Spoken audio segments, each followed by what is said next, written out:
4년 전 촛불 시위 때 정부는 미국에서 광우병이 발생하면 쇠고기 수입을 즉각 중단하겠다고 여러 차례 공언했습니다. 하지만 최근 미국에서 광우병소가 나왔는데도 정부는 당시 약속을 지키지 않고 있습니다. 약속을 지키지 못하는 걸까요? 아니면 애초에 지키지도 않을 약속을 한 것일까요? 이수연 기자가 짚어봤습니다.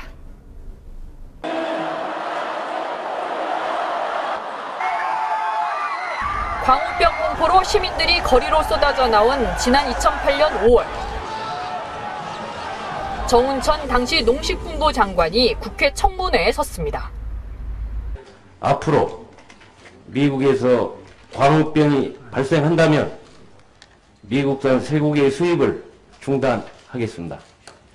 설령 통상 마찰이 발생하더라도 수입 중단 조치를 취하겠습니다.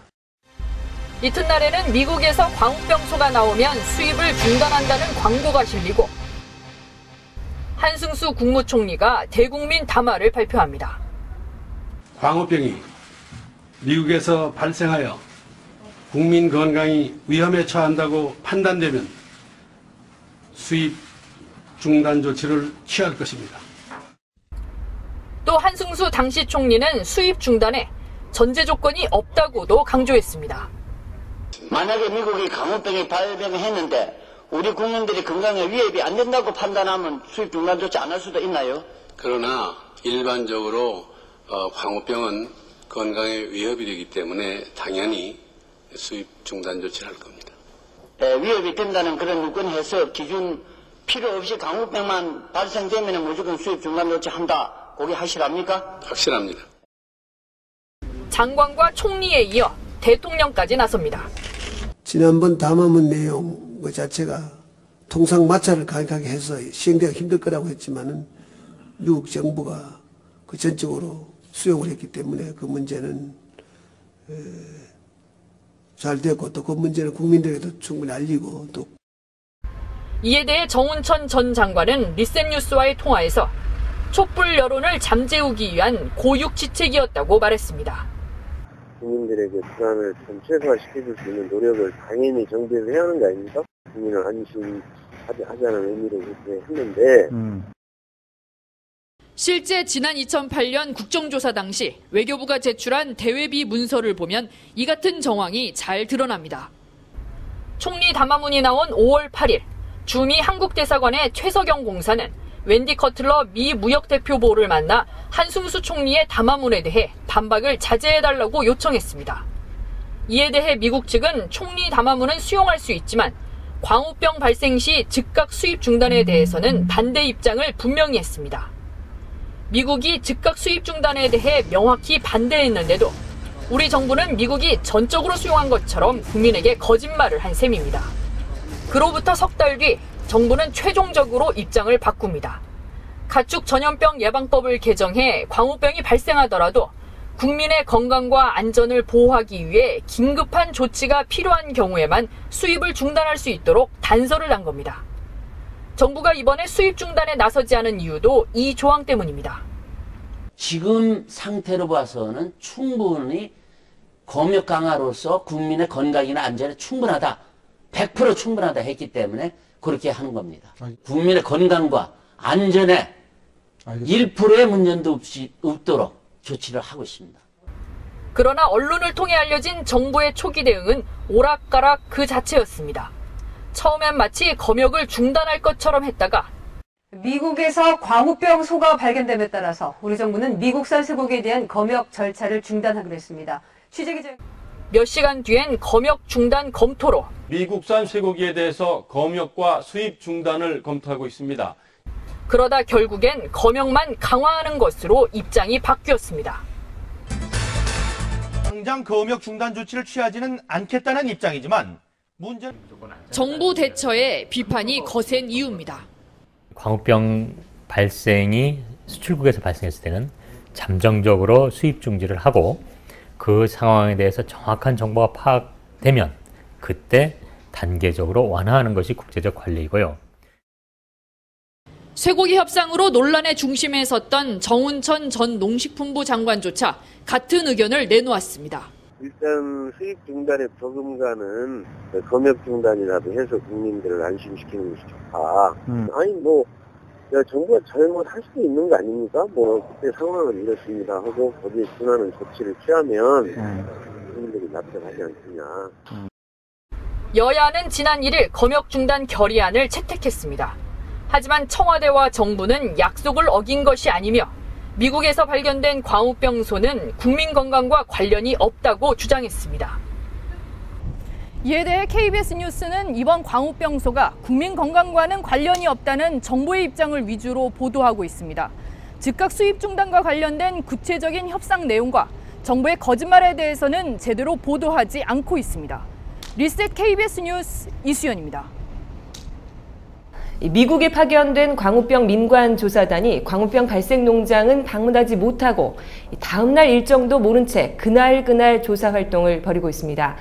지난 2008년 촛불 집회 당시 정부의 대책 중 하나로 미국에 파견된 검역관들도 그동안 특별한 검역 활동을 하지 못했던 것으로 드러났습니다. 한승복 기자가 취재했습니다. 부랴부랴 꾸려진 광우병 민관 합동조사단이 광우병 발표 닷새 만에 미국 현지로 떠났습니다. 국민들의 안전에 문제가 있는지를 철저하게 저희들이 조사를 하겠습니다. 하지만 조사단이 할 수 있는 일은 미국 농무부 검역센터 등을 방문해 공무원의 브리핑을 듣는 게 거의 전부입니다. 광우병 소가 사육된 농장에는 접근조차 할 수 없습니다.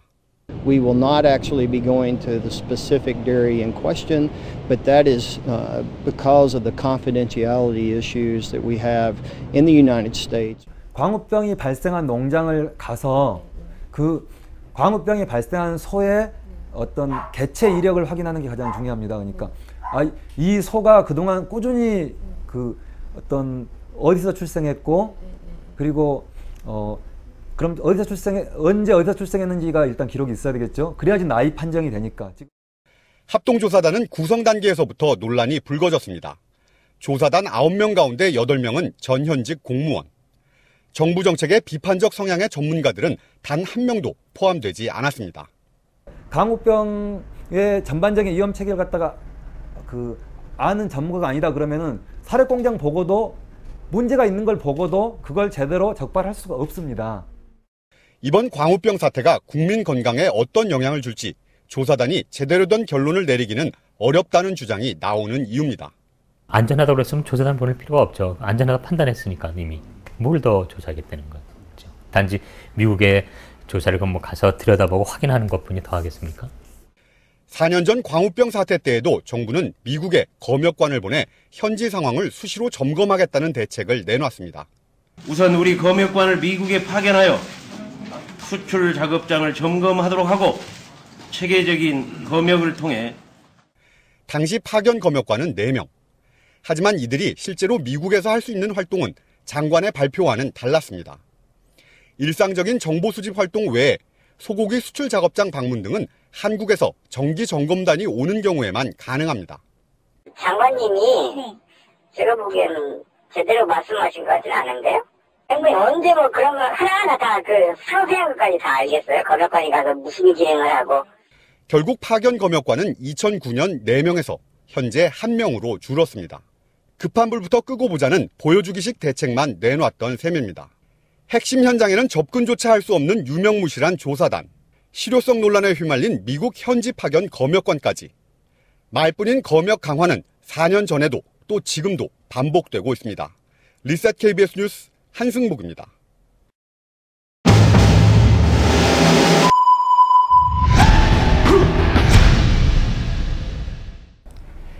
KBS 등 방송 3사의 파업이 100일 가까이 계속되고 있습니다. MB 정권 들어 이미 15명의 언론인 해고자가 나왔습니다.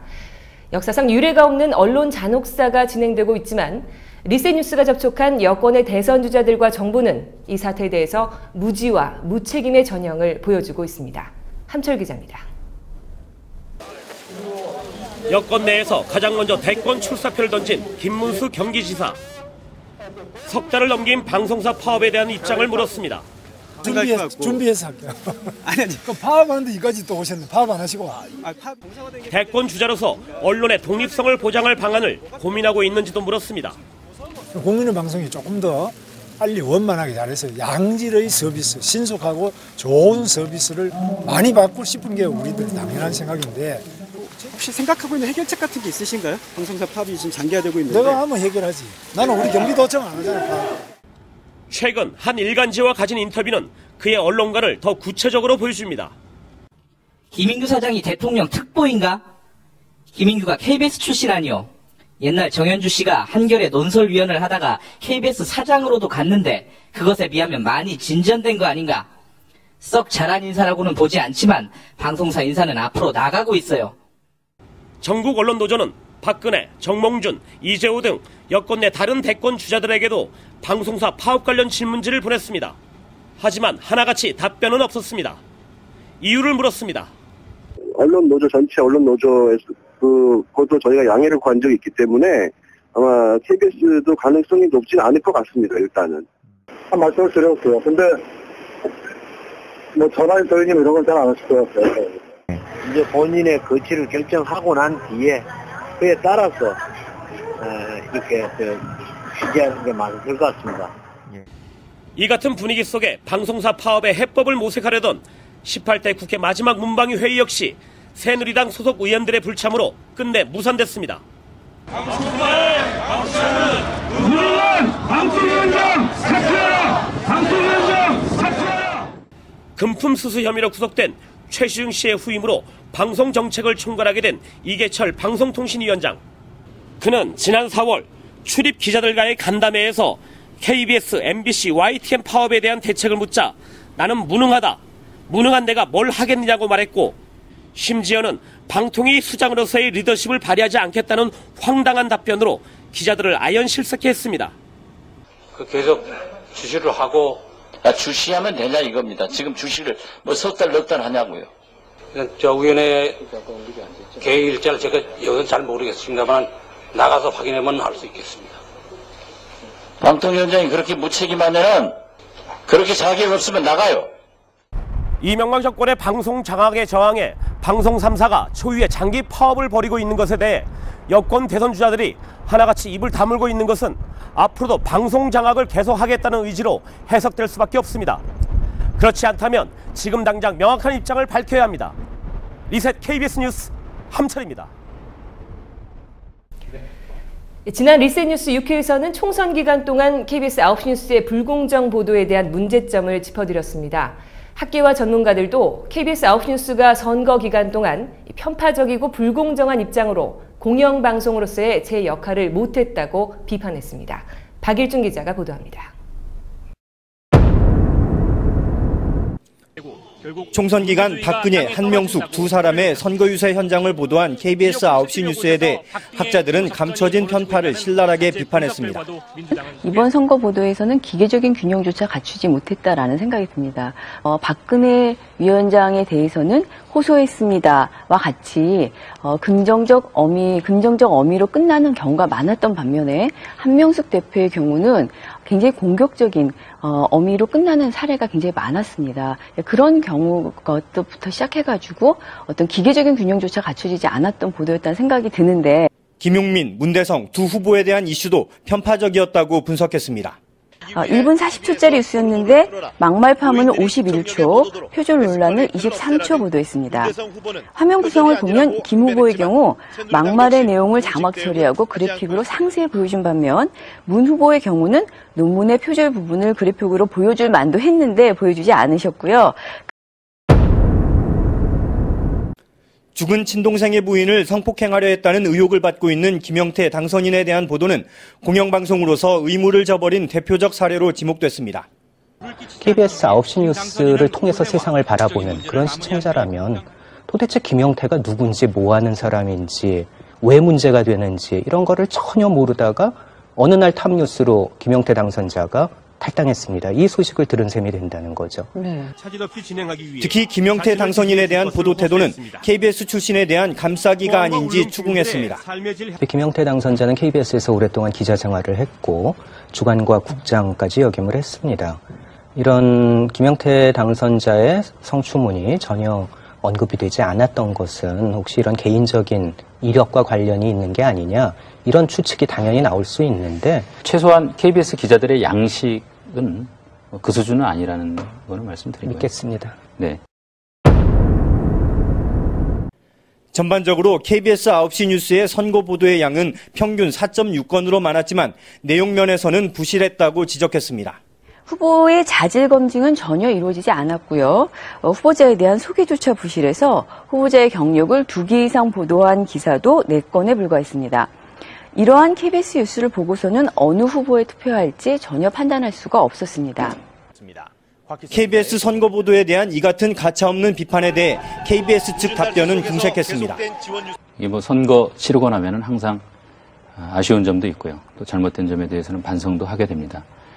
그러나 공정한 보도를 하기 위해서 최선을 다했다 이렇게 말씀드릴 수 있고요. 날마다 쓰긴 썼는데 이제 9시 뉴스를 편집하는 쪽 입장에서는 나름대로 뉴스에 대한 가치 판단을 그렇게 했던 것 같고요. 또 편집부는 편집부 나름대로의 또 개표 방송을 진행했던 선거기획단은 선거기획단 나름대로의 아마 가치 판단을 했을 것으로. 특히 KBS 새노조의 파업 같은 사회적 관심과 문제는 입닫고 언론 관련된 그 정책의 전망 이런 게 전혀 없었다는 게 특히 실망스러웠습니다. 아시다시피 현재 KBS는 물론이고요. MBC, YTN, 연합뉴스, 국민일보, 부산일보 많은 언론사들이 그 파업을 하고 있는 중입니다. 북한 보도는 공포 분위기를 조장하며 그 미사일 얘기가 나오면 온통 거기에다 집중하는 게 좋다라고 생각하는 건지 아니면 이 보도부 분들의 그냥 뭐라 그러나, 그러니까 뭐 머리가 그냥 다 거기로만 가는 건지 보도를 하다 보면 다른 문제를 덮어버리고 시청자에게 마치 세상이 그것 중심으로 돌아간다는 그런 느낌을 주려는 의도에서 비롯된 거 아닌가 하는. 팩트 취재는 부실했습니다. 상위 20개의 트윗에 대해서 이 트윗에는 이자스민에 대한 직접적인 비방의 글은 하나도 없었어요. 실제 분석에서는. 그러면 도대체 이 이자스민에 대해서 이렇게 비방을 했다는 것은 도대체 어디서 가져온 건지 확인을 하고 뉴스를 낸 건지. KBS 뉴스 옴부즈맨은 김인규 사장의 지시로 만들어져 그동안 형식적이고 의례적이라는 평가를 받아왔습니다. 그런 프로그램에서 신랄한 비판이 쏟아진 것은 무척 이례적인 일입니다. 그만큼 김인규 사장과 이화섭 보도본부장이 이끌고 있는 KBS 뉴스가 공정하지 못하고 편파적이라는 얘기입니다. 리셋 KBS 뉴스 박일중입니다. 이명박 정부의 방송 장악을 진두지휘했던 최시중 전 방송통신위원장, 파이시티 시행사로부터 각종 청탁과 함께 7억여 원을 받은 혐의로 구속됐습니다. 최 씨는 이 가운데 2억 원을 이명박 대선 캠프의 여론조사 비용으로 사용했다고 발언했었죠. 현 KBS 김인규 사장은 당시 이명박 대선 캠프의 방송 전략 실장이었습니다. 최시중 씨가 구속될 때 했던 말대로 뭔가가 잘못되긴 잘못된 것 같습니다. 리셋 KBS 뉴스 오늘은 여기까지입니다.